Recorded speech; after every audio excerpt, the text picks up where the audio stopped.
Assalamualaikum warahmatullahi wabarakatuh. Perkenalkan, nama saya Faris Umam Alfiana dari program studi manajemen S1 UPJJ Jakarta. Salam hormat dan salam sejahtera saya sampaikan kepada Ibu Tutor Bahasa Indonesia, yaitu Ibu Brilialing Pratiwi, serta salam hormat kepada teman-teman mahasiswa UT di tempat. Pada kesempatan kali ini, saya Faris ingin mempresentasikan tentang COVID-19. Menurut sumber yang saya dapat di Kementerian Kesehatan Republik Indonesia, pandemi COVID-19 ini bagian dari pandemi penyakit coronavirus 2019.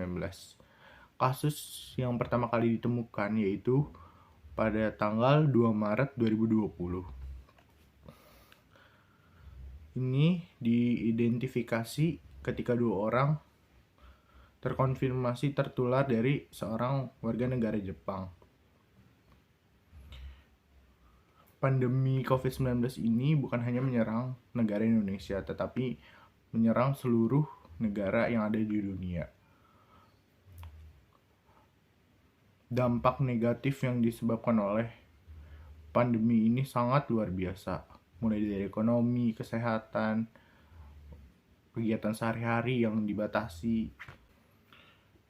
Gejala yang ditimbulkan oleh COVID-19 ini yaitu gejala demam, batuk, kelelahan, atau nggak bisa merasa, lidah tidak ada rasanya, sakit tenggorokan, sakit kepala, sampai sesak nafas. COVID ini bukan penyakit yang sepele. Sudah banyak kasus-kasus COVID hingga saat ini yang saya dapat dari Google. Kasus kematian 159.000 orang meninggal, dan total kasus yang teridentifikasi COVID itu ada 6,9 juta. Itu di Indonesia. Pencegahan yang dapat kita lakukan untuk mengurangi penyebaran COVID ini yaitu dimulai dari diri kita sendiri. Memakai masker saat keluar, mencuci tangan, lalu menjaga jarak, hingga membersihkan tempat dengan menyemprotkan disinfektan agar virusnya hilang. Dan ketika kita setelah berkeluaran dari luar, alangkah baiknya dicuci atau segera dibersihkan agar tidak menetap di barang atau pakaiannya setelah kita pakai. Upaya pemerintah dalam mencegah dan mengurangi penyebaran COVID-19 ini yaitu social distancing,